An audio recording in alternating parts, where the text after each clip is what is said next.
J'ai le plaisir de recevoir Amal Laksasi, qui est hygiéniste dentaire de formation, mais aussi présidente d'une agence de placement en Outaouais et elle organise des congrès mondiaux.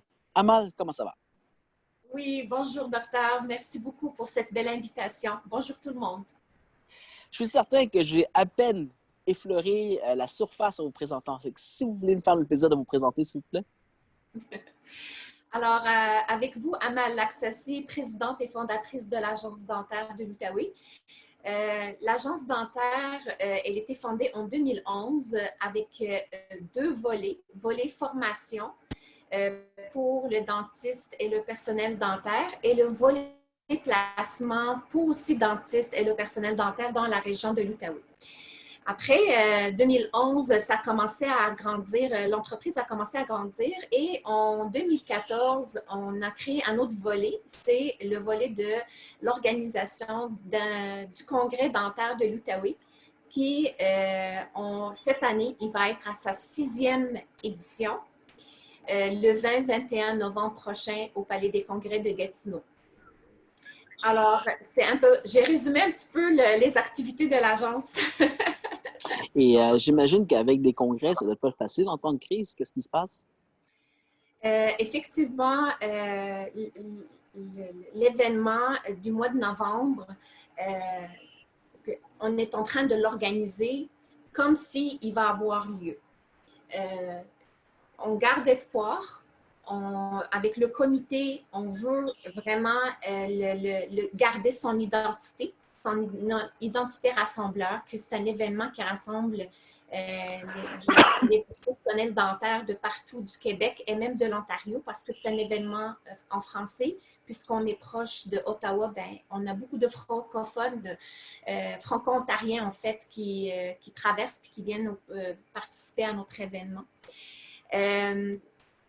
Avec le comité, on l'organise jusqu'à date comme s'il va avoir lieu physiquement, mais quand même, on pense pour un plan B. Le plan B, si admettons que les recommandations du gouvernement sur la distanciation sociale, quoi que ce soit, ne nous permet pas d'être en groupe et dans cet événement-là, on va pouvoir penser pour un plan B qui serait un congrès dentaire en format webinaire. Et puis, pourquoi ne pas faire les deux? Pourquoi ne pas faire les deux? C'est excellent, c'est une excellente idée. On n'a pas pensé vraiment à faire les deux parce que c'est beaucoup de travail, c'est beaucoup d'organisation. Mais vous venez vraiment de soulever peut-être un nouveau défi. Pourquoi pas les deux? Oui, je peux vous le dire. Il faut juste idée l'idée, puis on peut la développer. Sérieusement, pourquoi pas les deux? Oui, je peux considérer cette idée-là à cause que maintenant, on est rendu pas mal informé comment ça se passe, les plateformes de communication. Avant le confinement, là, les plateformes comme Zoom ou autres, on ne connaissait vraiment pas ça. En tout cas, moi-même, je ne connaissais pas beaucoup ça. Mais maintenant, c'est grâce à ça qu'on est en contact. Puis l'idée, c'est ça le futur. C'est vraiment ça le futur, qu'on va pouvoir garder le contact via le web. Et même pour nos formations, je pense que c'est une très bonne façon de nous garder à jour avec nos conférences, puis avec tout le confort de chez nous, là. Oui? Je pourrais vous amener quelque chose, parce que nous ayant organisé 9 semaines mondiaux depuis le début du confinement, cette interactivité Zoom permet de briser les frontières. Il reste encore les fuseaux horaires à regarder, mais que vous soyez en France, que vous soyez en Angleterre, que vous soyez au Canada, ou que vous soyez en Floride, ça ne change plus rien. Il reste encore cette idée de la langue, mais ce qui était bien, c'est qu'on vient d'avoir une perspective mondiale de la médecine dentaire, autre que juste des gens qui sont locaux, qui vont nous dire des choses que sûrement on sait déjà. Mais c'est ça la beauté de cette crise-là, c'est vraiment d'innover et de créer d'autres choses. Fait que moi, je ne ferme jamais la porte à des belles idées comme ça. Vous avez raison, le congrès dentaire de l'Outaouais, il porte son nom, c'est de l'Outaouais, mais pareil, on a réussi à travers ces années-là d'aller amener des gens de partout, de Québec, de Trois-Rivières. On avait 32 villes qui ont participé en 2018-2019. On a commencé à voir où est-ce que les gens d'où ils viennent pour participer à notre événement, puis on était surpris que les gens voyagent, prennent l'hôtel et vraiment se déplacent pour venir participer à notre événement. L'idée maintenant de faire des formations webinaires, fait que là, par exemple, il n'y a plus de barrières, ou il n'y a plus de... Comme vous dites, là, on peut aller au-delà. On peut traverser le continent, on peut aller chercher une autre clientèle intéressée à nos formations. Et comme vous dites, on peut aller chercher des gens des États-Unis, des gens de la France, d'Europe. Oui, c'est très intéressant. Ce qu'on devrait s'attendre de vous, c'est que votre congrès va exploser après cette crise. Écoutez, je peux vous dire que j'ai vécu une belle expérience jeudi dernier. Ben, j'ai décidé d'organiser une formation gratuite pour sujet sur les douleurs musculaires.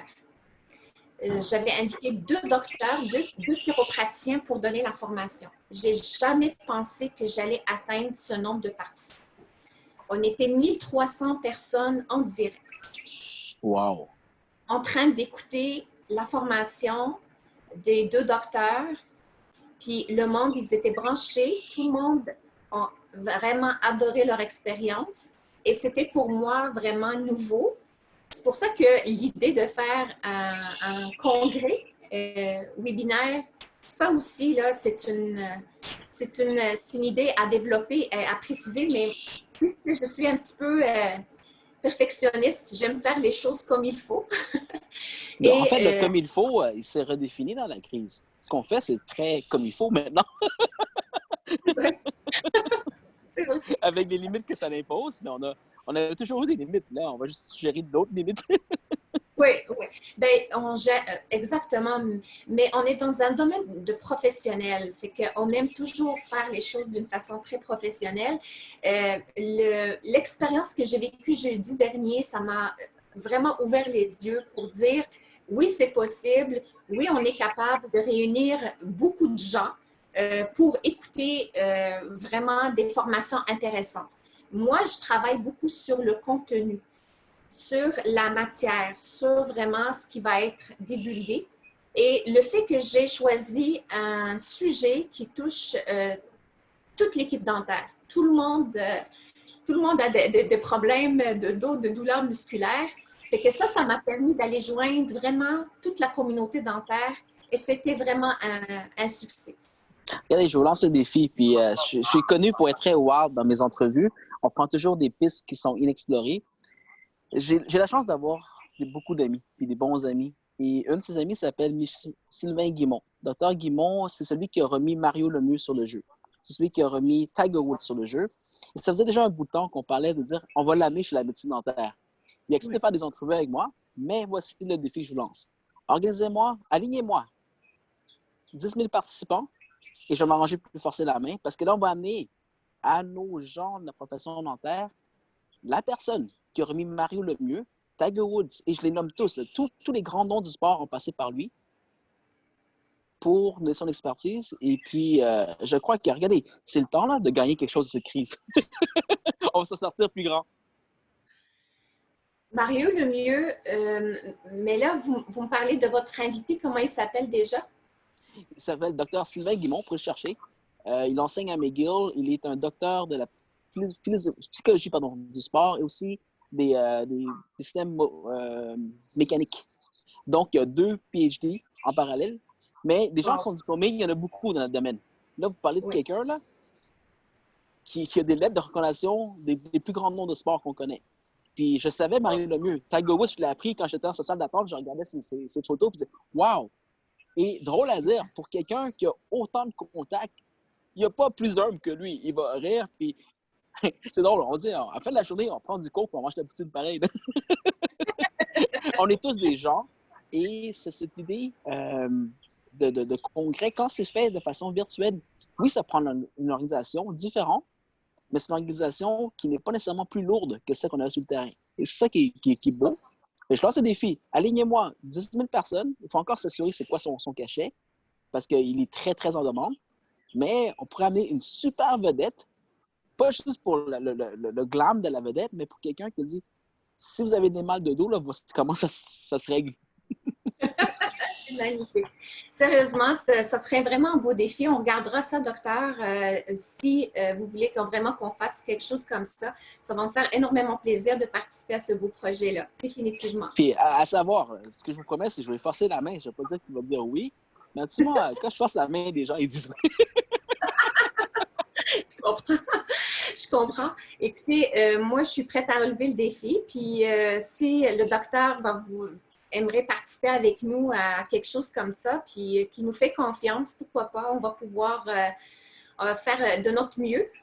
Je ne peux pas garantir le nombre de participants, mais au moins, je peux vous garantir une belle organisation, définitivement. Ce que je peux faire pour vous aider, c'est que je vais vous partager après l'entrevue le lien d'une entrevue que j'ai réalisée avec Dr. Guimond en début de crise. Et puis, il est venu nous parler. C'était beaucoup plus sur la motivation qu'il était venu nous parler, mais c'est quelqu'un qui est très ouvert. C'est juste qu'il est très occupé. Puis, il faut que le temps vaille parce que lui, à chaque fois qu'il fait un événement, il en laisse un autre côté. C'est comme ça que ça marche. Fait que même quand je l'appelle, des fois, je suis en appel d'attente, puis on est des amis. Là, c'est comme... Niaisez-moi. Ouais. Mais si la politique publique est là, surtout qu'on parle français. Ça, c'est un des rares experts mondiaux que j'ai qui parle français. C'était rayé son vote de confiance. Et puis, pour ça, j'aurais besoin du vote de confiance de l'ensemble des gens. Non? Définitivement. Mais vous savez, docteur, depuis que j'ai commencé l'organisation des événements, j'avais tout le temps des visages publics qui ont participé à mon événement. Puis, ils étaient hyper contents de vraiment découvrir vraiment cette clientèle dentaire. Puis, ils étaient toujours à la hauteur. Puis, ils nous ont tout le temps présenté des conférences extraordinaires. Je vais vous donner un exemple. On a invité Pierre Lavoie, on a déjà invité Chantal Lacroix, Isabelle Fontaine. En tout cas, et j'en passe, on a invité plusieurs visages publics. Cette année, puisque le thème de l'événement est sur l'esthétique, le thème c'est « Quand l'esthétique et le monde dentaire se rencontrent ». Ça, c'est le thème de la 6e édition du Congrès dentaire. Avec nous, Madame Danielle Henkel, l'ex-dragonne. Je ne sais pas si vous la connaissez. Oui, je sais qui. Oui. Elle va être avec nous pour nous donner aussi une conférence. Puis, c'est ça, ce que je voulais vous dire avec mon idée, c'est que ces gens-là qui sont très populaires, c'est quand même, c'est des humains. Donc, je suis certaine que Dr. Sylvain, on va l'inviter, il va pouvoir, il va être heureux de participer avec nous pour qu'il puisse présenter une belle formation pour nous. Ben, si vous dites que la beauté rencontre quelque chose, c'est Sylvain, il va y être ça.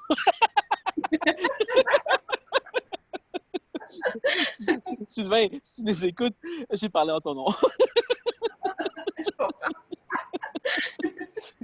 Mais peu importe ce qui se passe, je pense qu'à la fin de la journée, il faut arrêter de se prendre au sérieux puis en rire un peu parce qu'on fait ce qu'on peut avec ce qu'on a. Puis on disait que l'improvisation, c'était mal vu jusqu'à récemment. Aujourd'hui, c'est presque ça qui nous tient valide.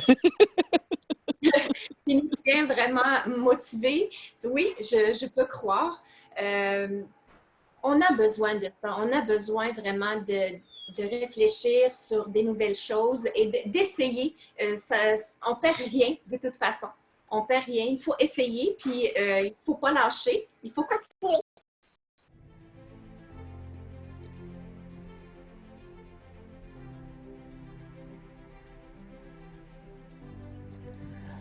Nous vivons à ce temps-ci une crise unique. Une relance économique qui sera difficile. Et la réponse à sauver notre économie se situe au niveau des mains des entrepreneurs, des PME québécoises. Pour sauver l'économie, pour sauver l'économie locale, on a besoin de remonter notre indice de confiance. Ce n'est pas seulement en poussant la consommation, ce n'est pas seulement en poussant les subventions, c'est en se disant qu'on a une chance de s'en sortir gagnant. Pas de reprendre ce qui a été perdu, d'aller de l'avant. Ça m'a été donné, au cours des dernières années, de pouvoir donner mon avis, de pouvoir avoir de l'aide quand j'ai eu besoin pour bâtir ma compagnie. J'ai le droit à des mentors, j'ai le droit à des partenaires, j'ai le droit à du financement. Ma façon de vous renvoyer la balle aujourd'hui, c'est de mettre mon équipe à votre disposition.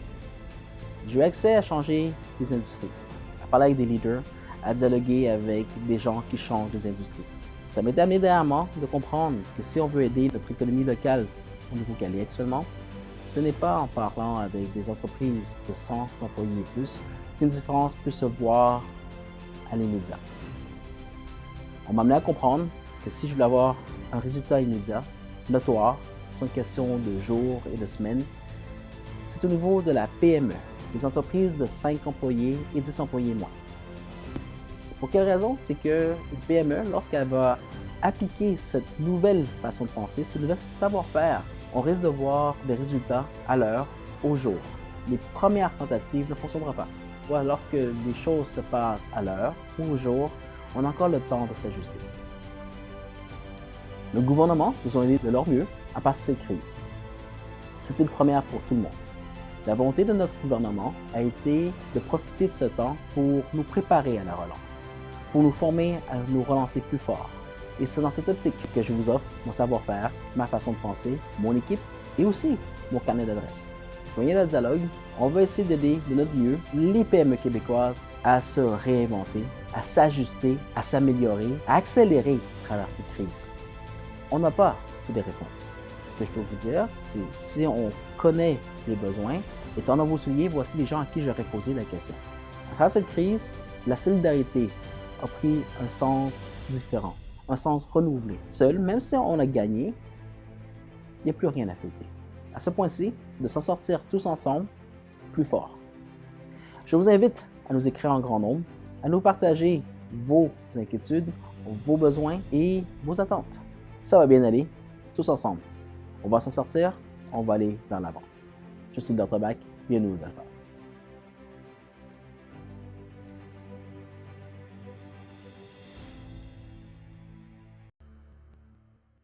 De ce qui nous attend, c'est d'essayer de trouver une façon de garder l'indice de confiance du public, d'être capable de revenir à la tâche de façon organisée et Oui. Aussi de s'entraider l'un l'autre.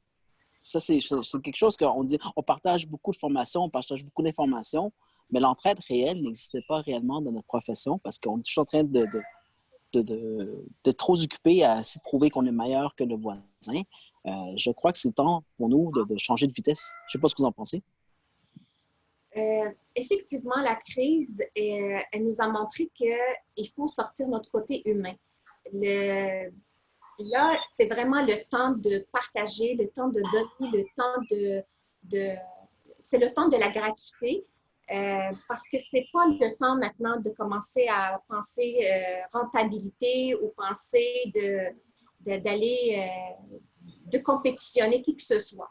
Il faut probablement, là, présentement, il faut prendre soin les cliniques dentaires doivent prendre soin en premier de leur clientèle actuelle avant de penser d'aller vers chercher du nouveau monde parce que il faut qu'on rebâtisse la confiance. Notre clientèle, elle a peur. Notre clientèle vit dans l'anxiété. Notre clientèle va nous poser beaucoup de questions sur la sécurité, leur sécurité.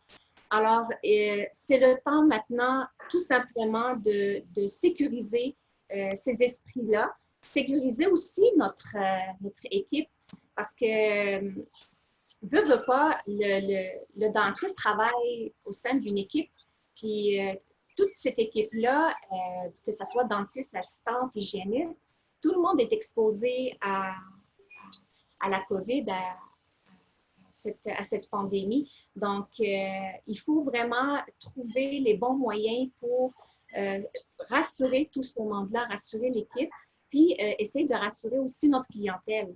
Ça, c'est sûr. Je lancerai un deuxième défi. Ça vient de me frapper. Mais nous, on travaillait au niveau, parce que j'ai un groupe qui s'appelle les Alpha, en train de vouloir repenser à l'avance la médecine dentaire, mais en avant, de façon à offrir au gouvernement, aux gens qui prennent des décisions, d'autres alternatives que ceux qui connaissent, de façon à ce que les décisions qui soient prises soient viables pour tout le monde et soient intelligentes. Et je le dis en tout respect. Vous avez parlé des propriétaires d'entreprises qui doivent reprendre leur clinique dentaire. Puis on parle vraiment des dentistes à ce point-ci. Avez-vous des solutions à leur proposer?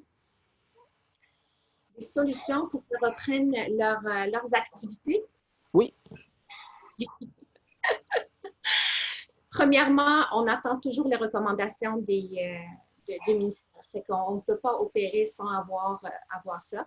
J'ai déjà rentré en contact avec des dentistes qui ont commencé à s'équiper de tout le matériel nécessaire pour traiter les patients. Mais moi, j'ai vraiment le souci des cliniques dentaires où est-ce qu'ils n'ont pas des espaces fermés, ils n'ont pas vraiment des systèmes de ventilation qui sortent à l'extérieur de l'édifice.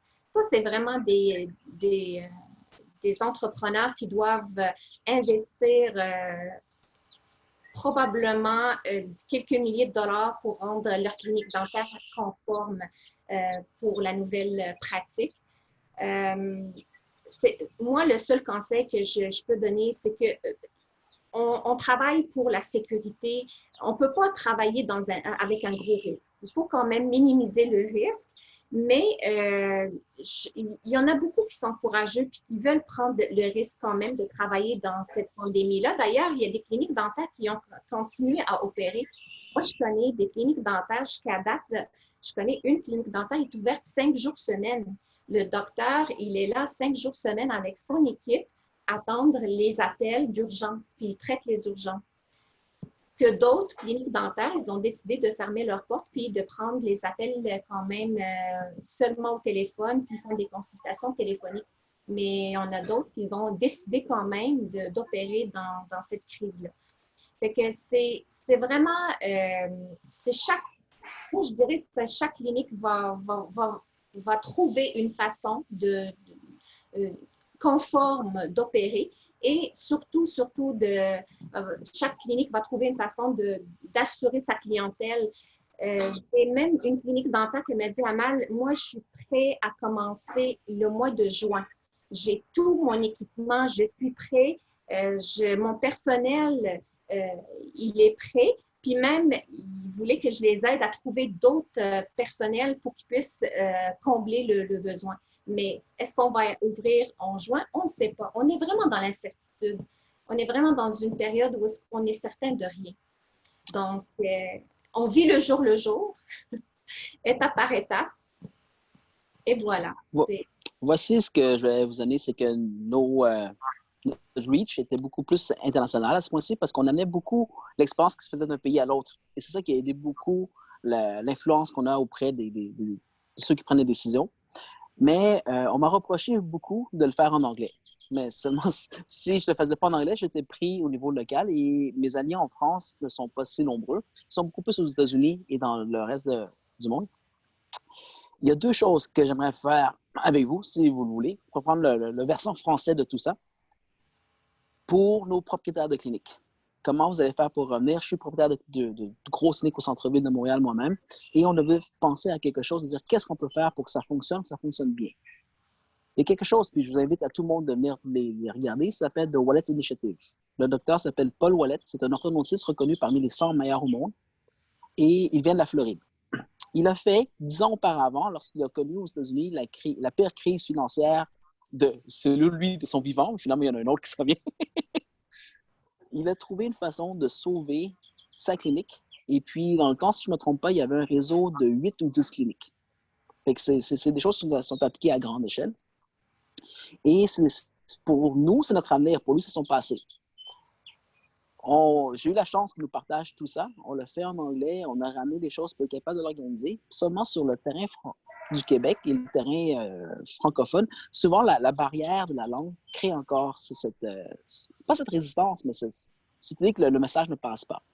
À ce point-ci, c'est trop important pour s'attendre à une barrière quelconque, pour s'attendre à un ego. On n'aura pas le temps de les traduire. Par contre, si vous voulez joindre force, on va diffuser toute cette information-là à travers vous en français, qui va se faire de dire que comment on peut faire pour que dès qu'on a le OK de nos ordres professionnels de pouvoir réactiver les choses, qu'on peut ramener les patients à nos chaises. Et ça a déjà été fait par quelqu'un. S'il accepte, je serais l'amener avec nous. Il va parler en anglais parce que c'est un Américain. Marie, son nom, c'est Wallet. Mais ce qui est beau, c'est qu'on apprend du passé de quelqu'un. Et c'est une initiative que MDEX va porter, qu'on va amener à l'échelle nationale. Parce que dans le fond, il y a beaucoup plus d'organisations à faire. Mais si vous êtes prêt à être le versant français des choses, regardez, on va rester en contact.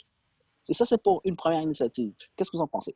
C'est une super bonne idée. Je trouve que c'est une très belle initiative. Pourquoi pas ne pas... Si c'est pour amener une solution, on est vraiment dans un gros problème, mais si c'est pour nous amener une solution à notre problème actuel, ça va me faire énormément plaisir d'être partenaire à cette belle initiative-là. On travaillera là-dessus aussi, celle-là.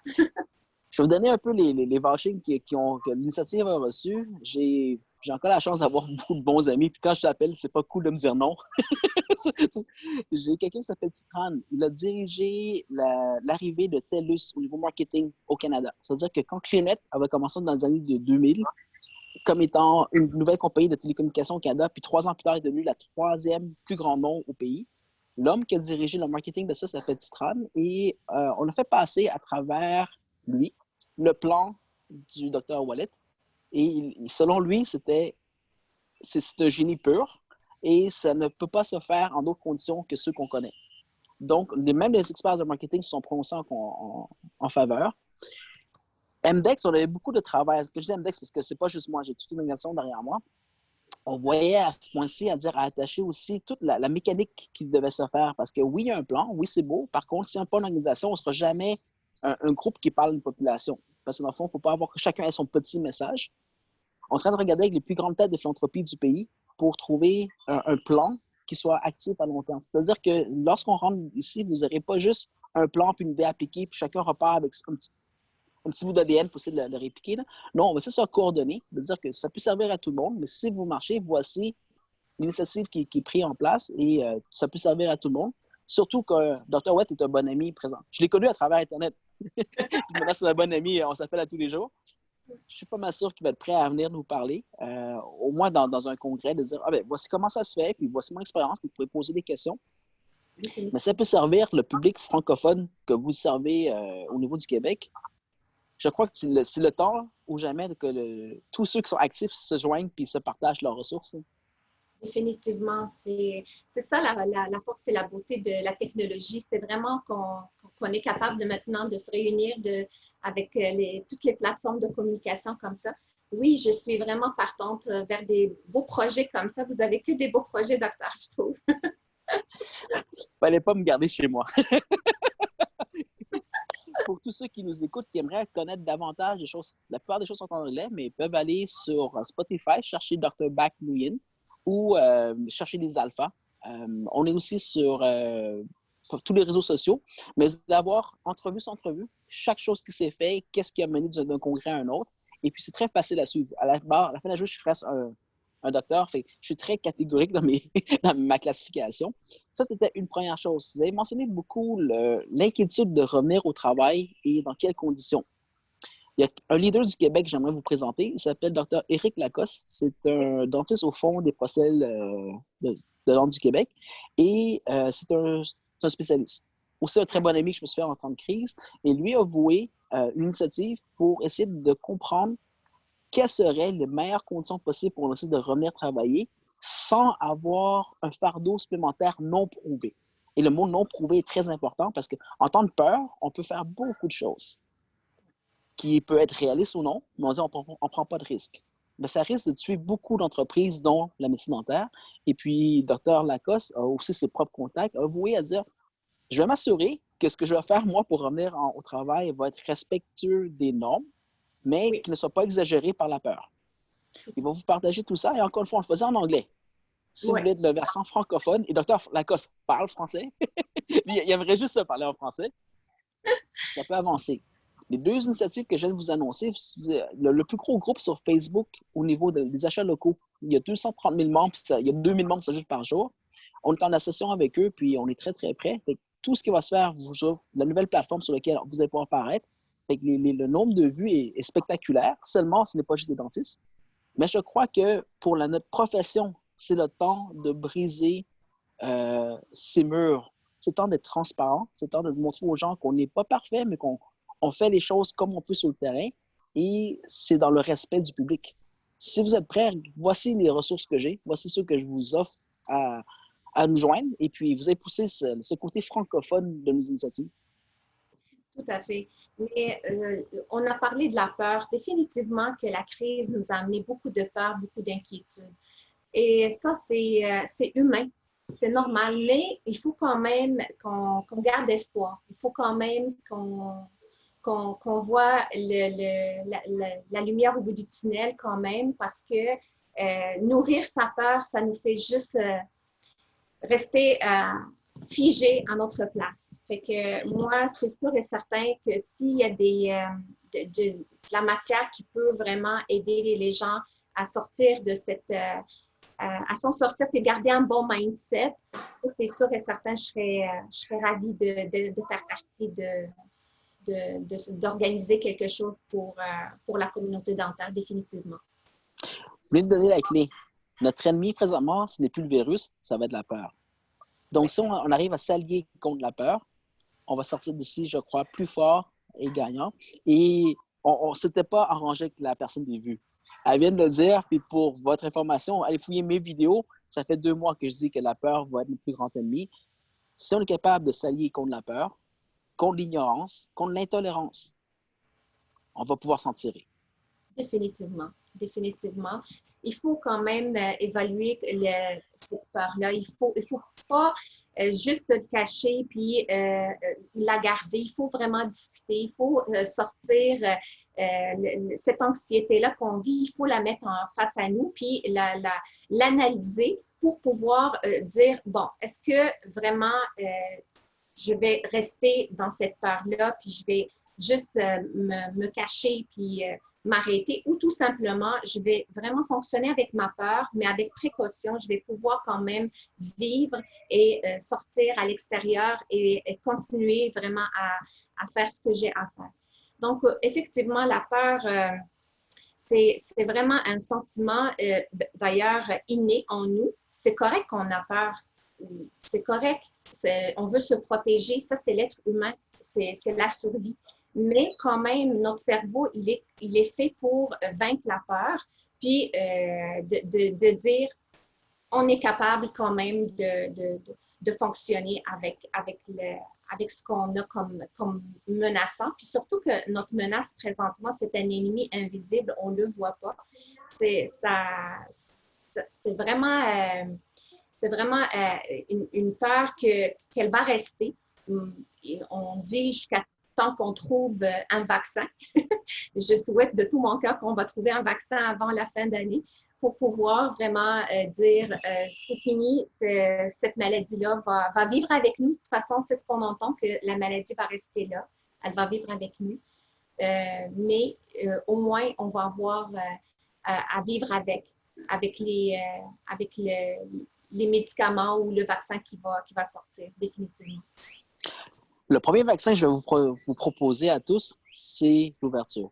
Je crois que si vous ouvrez à ce point-ci aux opportunités, vous ouvrez au fait d'être imparfait, au fait d'essayer, au fait de nouer avec d'autres corps de profession, au fait de laisser tomber les étiquettes, au fait de nouer avec des gens de d'autres pays, vous avez le temps.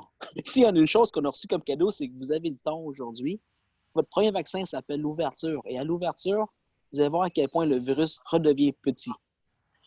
Sur ce, je finis la plupart de mes entrevues parce que l'air de rien, ça fait longtemps qu'on parle et puis on mange du temps d'antenne.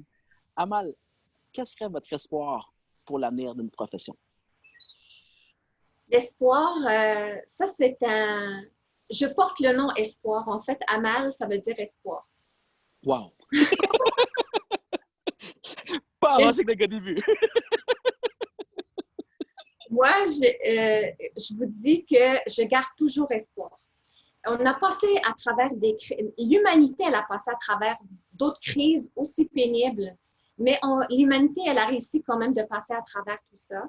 Je suis certaine que l'avenir va être meilleur. Je suis certaine qu'on va retourner à notre vie. C'est sûr et certain, on va passer par des étapes. On ne va pas les ignorer, ces étapes-là. On va dealer avec, on va fonctionner avec. Mais un jour, là, ça va être derrière nous tout ça. Puis ça va être vraiment dans l'histoire. Puis ça va être ça va être enseigné dans les universités, là, cette crise-là, ça c'est sûr. Je garde espoir de reprendre ma vie, de reprendre la vie que j'avais avant rapidement et je baisse pas les bras, je fais tout pour garder le moral. Ça, là, c'est le conseil que je donne à tout le monde, c'est vraiment de garder un équilibre mental parce que dès que notre mental il va pas bien, c'est là où ça peut dégringoler. Mais sinon, si on reste fort, on reste motivé, on va passer à travers cette crise, définitivement. Ben, on connaît la phrase, ça va bien aller. Ça va bien aller. Ça va bien aller. Ce que vous me dites, c'est que présentement, c'est l'histoire qui s'écrit. L'endroit où Amal et moi on se rejoint pour vous inviter, venez joindre le dialogue, venez écrire l'histoire avec nous. Et ce que vous allez faire les prochains temps va soit faire partie de l'histoire ou soit être oublié par l'histoire. C'est le temps de joindre le dialogue. C'est le temps d'amener ce que vous avez de bien sur la table. Et c'est le temps d'arrêter de savoir qui a raison. C'est le temps de savoir comment on fait pour s'en sortir. Tout à fait. Tout à fait. C'est vraiment bien dit. Puis la persévérance, peu importe la vie qu'on mène, il faut vraiment persévérer. La résilience, c'est vraiment le temps de sortir ces termes-là puis de les mettre face à nous pour dire que la vie va continuer, mais il faut qu'on persévère quand même. Ama, ce fut une belle surprise. Vraiment, on a été testé de toutes les façons possibles ou technologiques pour faire cette entrevue d'aujourd'hui. Exact. Une belle surprise, une belle découverte.